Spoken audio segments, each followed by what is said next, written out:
Welcome to our YouTube channel Sma academy. Sma academy में एक बार फिर से आपका हार्दिक स्वागत है। अगर आप इस चैनल पर नए हैं तो प्लीज़ चैनल को सब्सक्राइब करें और बेल आइकन को जरूर दबाएं ताकि आने वाले वीडियो का नोटिफिकेशन आप तक पहुंचता रहे। तो आज हम बात कर रहे हैं प्रारंभिक शिक्षा पूर्णता प्रमाण पत्र परीक्षा 2021-22 की। विषय गणित का रहने वाला है कक्षा 8 और पूर्णांक 80 मार्क्स का रहने वाला है, यानी फर्स्ट मॉडल पेपर की बात कर रहे हैं। निर्देश सभी प्रश्न हल करने अनिवार्य हैं, प्रत्येक प्रश्न के सामने अंक अंकित है। अब बात करते हैं हम निम्न वस्तुनिष्ठ प्रश्नों के उत्तर दीजिए। यानी फर्स्ट जो क्वेश्चन है A/B का योज्य प्रतिलोम होगा। यानी योज्य प्रतिलोम का मतलब होता है यानी इसका उल्टा, यानी प्लस में है तो माइनस में हो जाता है, माइनस में है तो प्लस में हो जाता है। तो A/B प्लस का है तो यहाँ पे इसका माइनस में हो जाएगा, तो इसका राइट आंसर हो जाएगा -A/B। नेक्स्ट क्वेश्चन है 3x बराबर 21 में x का मान होगा। यानी 3x बराबर 21 है, क्या दे रखा है 3x बराबर 21 दे रखा है, तो हमें x का मान ज्ञात करना है। तो x बराबर यानी 21/3, इस 3 को 21 के नीचे ले आएंगे, फिर 3 को 21 से काट देंगे, यानी 3 से काट देंगे 21 को, तो क्या आता है 7 आता है। तो राइट आंसर हो जाएगा A यानी 7। नेक्स्ट है रैखिक समीकरण में चर की अधिकतम घात होती है। तो रैखिक समीकरण में चर की अधिकतम घात हमेशा ही कितनी होगी 1 होगी। चतुर्भुज के आमने सामने के बिंदुओं को मिलाने वाली रेखा को कहते हैं। यानी एक चतुर्भुज और उसके आमने सामने की जो भुजाएं हैं उनको मिलाने वाली रेखा को क्या कहते हैं विकिरण। तो इसका ए ऑप्शन राइट हो जाएगा विकिरण। नेक्स्ट है समांतर चतुर्भुज में सुमुख भुजाएं होती है। यानी कोई समांतर चतुर्भुज होता है उसके जो सुमुख भुजाएं होती है यानी जो आमने सामने की भुजाएं होती है वो क्या होती है हमेशा बराबर होती है। तो ऑप्शन डी इज करेक्ट। निम्न में से पूर्ण वर्ग संख्या नहीं है।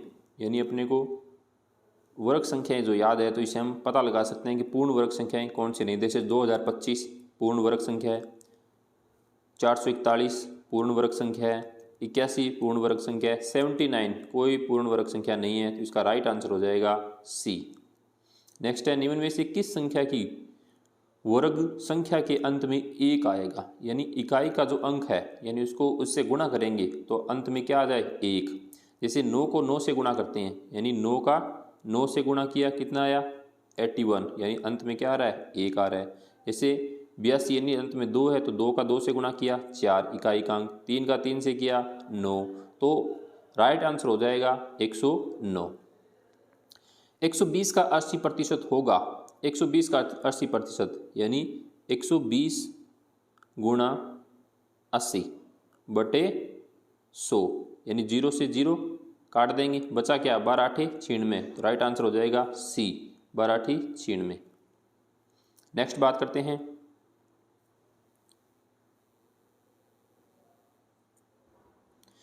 त्रिभुजों के 3 कोणों का योग होता है। यानी एक त्रिभुज होता है उसके 3 कोणों का योग कितना होता है।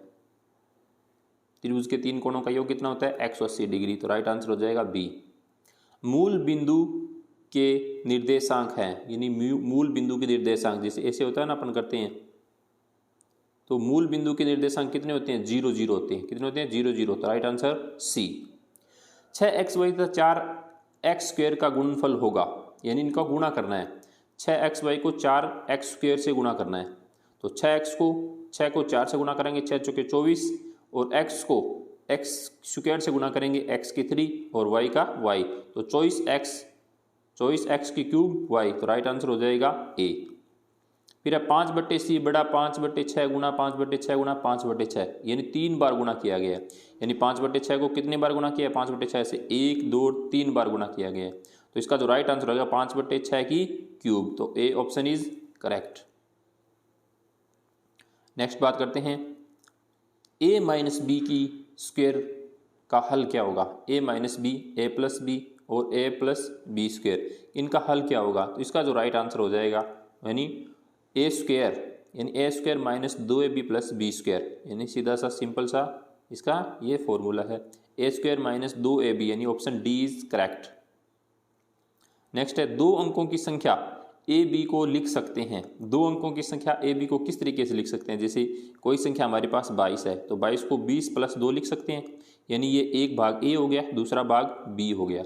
अब ऐसा कोई ऑप्शन इसमें है नहीं, यानी 10a + b a+10b a+b और 10b+a, ऐसा ऑप्शन है नहीं। तो 10 को 20 को हमने क्या कर लिया, दो टुकड़ों में बांट लिया, यानी 10a यानी a का मतलब क्या है 2, यानी a का मतलब भी 2, b का मतलब भी 2, तो 10a+b यानी 10 दुए 20, 20 और 2 22, तो राइट ऑप्शन हो जाएगा a। 15/16 XYZ का गुणांक है, तो XYZ का गुणांक है, तो XYZ का गुणांक क्या होगा 15/16, तो right option is B. Next बात करते हैं, रिक्त स्थानों की पूर्ति करो। समीकरण में सदैव का चिन्ह बराबर होता है, यानी जब समीकरण बनाते हैं तो उनमें हमेशा हम क्या लगाते हैं, बराबर का चिन्ह लगाते हैं, यानी बराबर। वर्ग संख्याओं के अंत में शून्यों की संख्या केवल होती है, शून्यों की संख्या केवल क्या होती है, सम होती है। ब्याज का संयोजन होने पर ब्याज की दर आधी हो जाती है, यानी अर्धवार्षिक क्या हो जाती है, अर्धवार्षिक हो जाती है। ब्याज का संयोजन होने पर ब्याज की दर हमेशा क्या हो जाएगी, आधी हो जाएगी। 2/8 x⁴ में x⁴ का गुणांक क्या है, अभी अपन ने ऊपर किया था, उसी तरीके से x⁴ का गुणांक क्या है, तो x⁴ का गुणांक क्या हो जाएगा 2/8। किसी संख्या में इकाई का अंक 0 है, किसी संख्या में इकाई का अंक क्या है 0 है, तो यह संख्या स्पेस से विभाज्य होगी। कौन सी संख्या से विभाज्य होगी, यानी जिसके अंत में आ जाए 0 आ जाए। जैसे मान लो संख्या 20 है, तो 20 को किससे भाग दे सकते हैं, 2 से भाग सकते हैं, जा रहा है 5 से दे सकते हैं और 10 से दे सकते हैं, इन तीनों से क्या कर सकते हैं, भाग दे सकते हैं। नेक्स्ट बात करते हैं,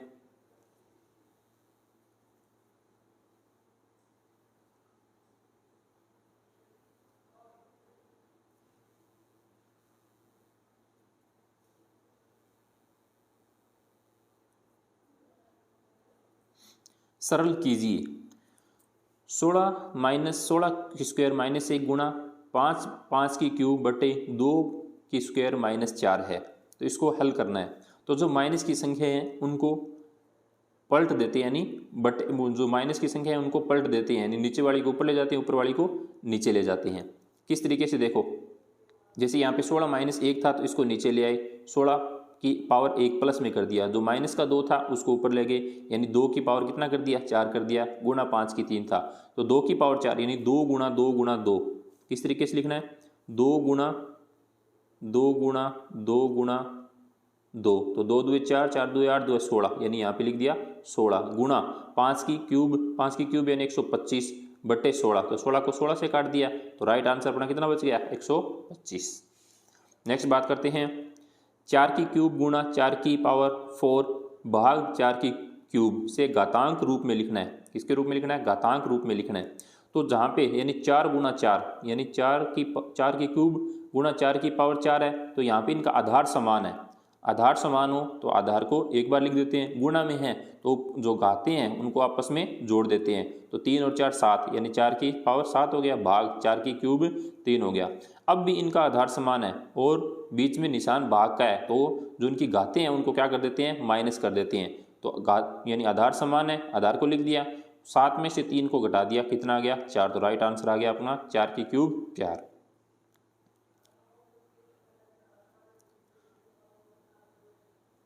नेक्स्ट बात करते हैं, 5/6 x + 7/6 x + 1/6 x का योगफल ज्ञात कीजिए, यानी योग ज्ञात करना है तो इनका लघुत्तम लेंगे, लघुत्तम आ गया 6 को 6 से भाग देंगे, 5x + 7x + x/6, तो इनका जोड़ हो गया 13x + 6, तो राइट आंसर हो गया हमारा 13x/6। नेक्स्ट है 1:4 को प्रतिशत में लिखिए। 1:4 का मतलब यानी 1/4, प्रतिशत में बनाना है तो गुणा 100 से गुणा कर देंगे, तो 100/4 का मतलब 25%। नेक्स्ट है 8000 का घनमूल अभाज्य गुणनखंड द्वारा ज्ञात कीजिए, यानी अभाज्य संख्या द्वारा ज्ञात करना है। तो अभाज्य संख्या कौन सी है, 2 3 5 7 11 13, ये कौन सी है, अभाज्य संख्या है। तो 8000 का देंगे, 8000 में सबसे पहले 2 का 1000 है, 2 का 4000 आ गया, फिर 2 का 1000 है यानी 2000, फिर 2 का 1000 है यानी 1000, फिर 1000 में फिर 2 का 500, फिर 2 का 250, फिर 100, फिर यानी 125 आ गया, 125 में 2 का नहीं जाता, 5 का 25 आ गया, 25 में फिर 5 का जाता है, यानी इस तरीके से, यानी कितनी बार, यानी 2 का 6 बार जाता है और 5 का 3 बार जाता है, तो 3 बार जाता है, तो 3 √8000, तो 3 यानी 2 गुणा 2 गुणा 2 यानी 1 बन रही है इसकी समीकरण, 2 गुणा 2 गुणा 2, 5 गुणा 5 गुणा 5 यानी कितनी बार, यानी इनके जोड़े बने हुए हैं कितनी बार है, 2, 2 का, फिर 2 का, फिर 5 का। अब 3 रूट 8000 बराबर, यानी इनको गुणा करना है, 2 2 4, 4 5 20, तो इसका राइट आंसर हो जाएगा 3 रूट 8020 इक्वल टू 20। नेक्स्ट बात करते हैं क्वेश्चन नंबर 8, 42 का वर्ग ज्ञात कीजिए। 42 का वर्ग ज्ञात करना है तो 42 को 42 से 2 बार गुणा कर देंगे, 42 गुणा 42, तो राइट आंसर हो जाएगा 1764। आयत की परिभाषा दीजिए, यानी आयत की परिभाषा क्या होती है। जैसे ये एक हमारे पास एक आयत है,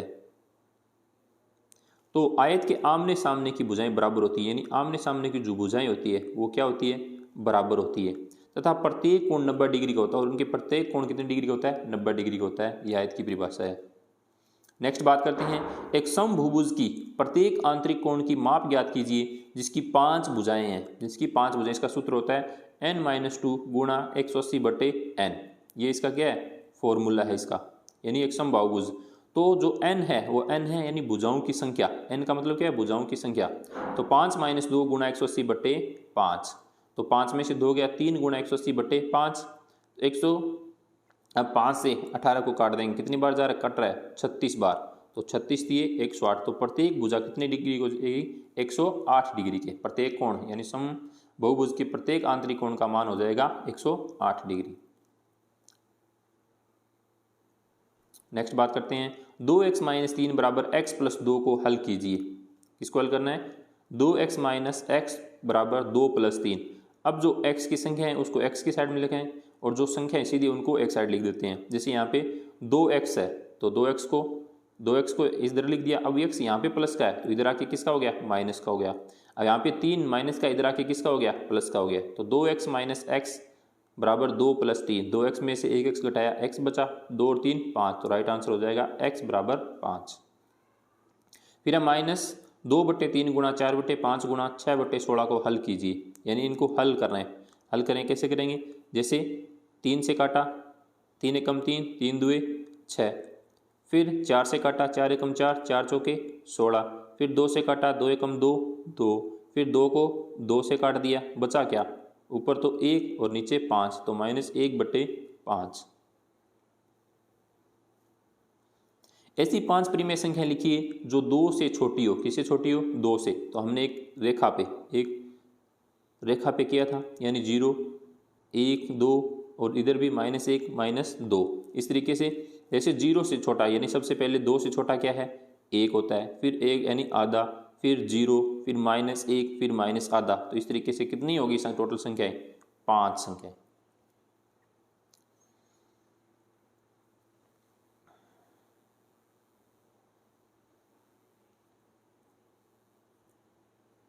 नेक्स्ट बात करते हैं, 8x - 3/3x बराबर 2 को हल कीजिए।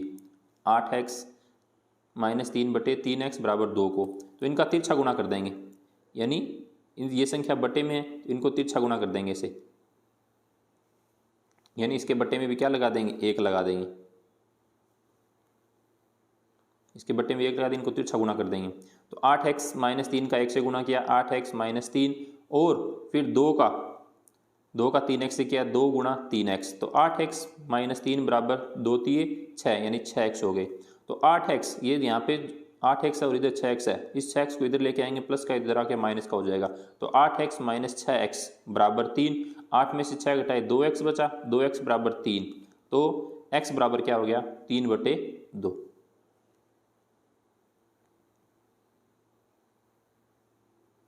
नेक्स्ट, समांतर चतुर्भुज ABCD में x y z के मान ज्ञात कीजिए। x y z के मान ज्ञात करना है, x y यानी x y और z का मान ज्ञात करना है, और यहाँ पे हमें एक कोण दिया गया है, यानी 100 डिग्री का। तो x बराबर z, यानी x बराबर z और y बराबर 100, यानी आमने सामने के कोण समांतर चतुर्भुज में बराबर होते हैं। तो x बराबर z अपने को ज्ञात करना है, और y बराबर उसके सामने का एक कोण हमें दिया हुआ है। तो जब एक कोण यानी सामने का दिया हुआ है तो ऊपर नीचे के जो कोण होते हैं, तो x + 100 बराबर, यानी दोनों आमने सामने ऊपर नीचे के जो कोण होते हैं उनका योग होता है 180 डिग्री। एक कोण हमें दिया गया 100 का, तो दूसरा कितने का बच गया 80 डिग्री का, दूसरा 80 डिग्री का बच गया। अब हमारे पास एक कोण यानी x 80 डिग्री का आ गया, तो आमने सामने के कोण बराबर होते हैं, तो z भी कितने का हो जाएगा 80 का, और y कितने का हो जाएगा 100 का।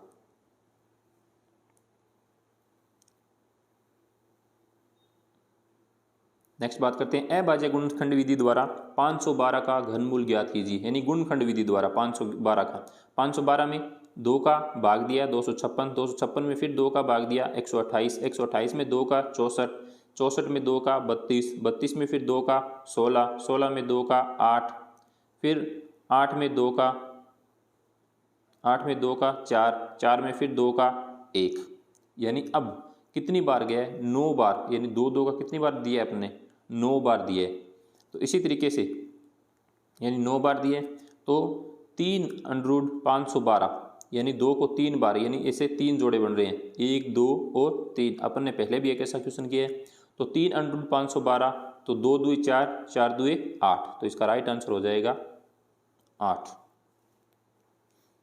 नेक्स्ट बात करते हैं वह छोटी से छोटी पूर्ण संख्या ज्ञात की जिसमें 252 को गुणा करने पर वह एक पूर्ण वर्ग बन जाए, यानी ऐसी संख्या ज्ञात करनी है। तो 252 में इसी यानी गुणनखंड विधि के द्वारा करेंगे। 252 में 2 का भाग दिया 126, 126 में 2 का भाग जाता नहीं, 126 में 2 का भाग दिया 63 आ गया, 63 में अब 2 का नहीं जाता तो 3 का देंगे, 3 का दिया तो 21 आ गया, फिर 21 में 21 आ गया, 21 में फिर 3 का जा रहा है, फिर 7 आ गया, फिर 7 में 7 का जा रहा है। तो 252 में 2 गुणा 2 गुणा 3 गुणा 3 गुणा 7 आ रहा है। तो अब इनको पूर्ण करने के लिए यानी इसके साथ में किसका गुणा करेंगे 7 का, तो 1 2 और 3 ये जोड़े बनाए तो 252 गुणा 7 का करेंगे तो पूर्ण वर्ग संख्या बन जाएगी।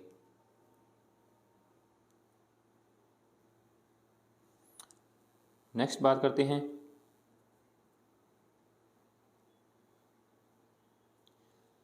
ए तथा बी का मान ज्ञात कीजिए जहां ए तथा बी एक अंक है, यानी ए बी क्या है अंक है, जैसे यहां पे ये दिया गया है ये भी क्या एक अंक है।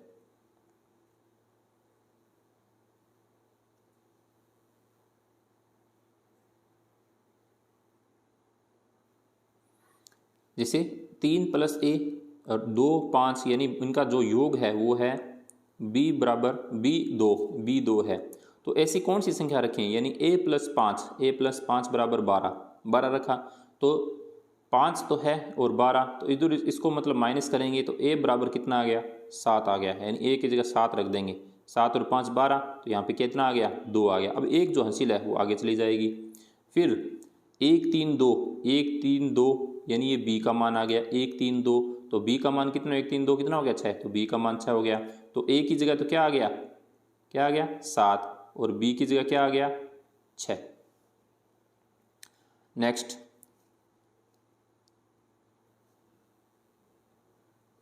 एक स्कूटर 42,000 रुपये में खरीदा गया, 8% वार्षिक दर से इसके मूल्य का अवमूल्यन हो गया, 1 वर्ष बाद स्कूटर का मूल्य ज्ञात कीजिए। यानी मूलधन कितना है 42,000 रुपये, दर 8% है और समय है 1 वर्ष का, यानी 1 वर्ष के लिए। तो इसका ब्याज यानी ब्याज का सूत्र होगा मूलधन गुणा दर गुणा समय बटे 100। तो मूलधन कितना है 42,000, दर 8 गुणा 1/100, यानी 2 0 से 2 0 काटे बच गए 420 गुणा 8, 420 गुणा 8, तो 420 को 8 से गुणा किया आ गया 3360, 3,360 रुपये। अब जो अवमूल्यन जो राशि है वो मूलधन में से माइनस कर देंगे, यानी 42,000 में से 3,360 को अवमूल्यन कर देंगे तो कितना बच गया 38,640। तो ये हमारा क्या हो जाएगा राइट आंसर हो जाएगा।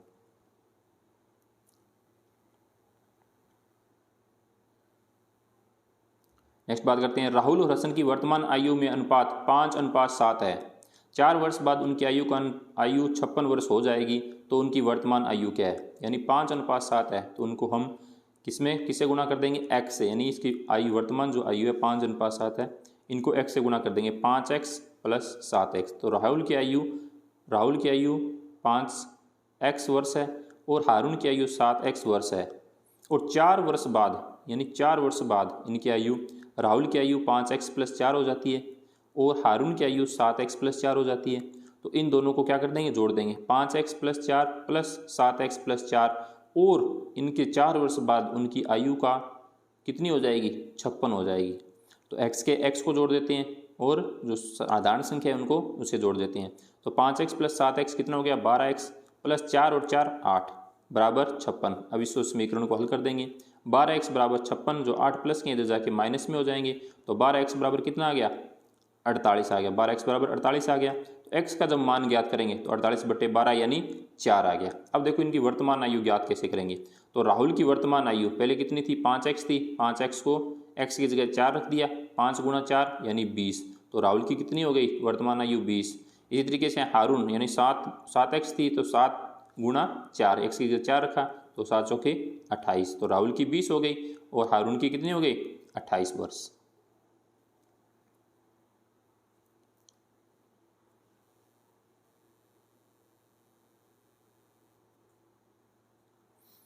सरल कीजिए a की स्क्वायर प्लस 5 b की क्यूब प्लस 3 प्लस 5। अब इनको इनके साथ गुणा करना है, यानी इस a का पहले तो इस a का इसके साथ करना है, फिर इस 5 का इनके साथ गुणा करना है। तो a की स्क्वायर का b की क्यूब प्लस 3 से गुणा किया, प्लस अब प्लस 5 का b की क्यूब प्लस 3 से गुणा किया, प्लस 5 का 5। अब इन दोनों का हल करते हैं। a की क्यूब प्लस b की क्यूब, यानी इनको गुणा किया, a की क्यूब प्लस b की क्यूब, फिर a की क्यूब को 3 से गुणा किया तो 3a स्क्वायर प्लस 5b की क्यूब, 5 को b की क्यूब से किया 5b की क्यूब प्लस 5 दिए 15 प्लस 5। इसको फिर आगे हल करेंगे। a की क्यूब प्लस b की क्यूब प्लस 3a क्यूब यानी 5 15 और 5 20। तो इसका जो राइट आंसर हो जाएगा ये हो जाएगा।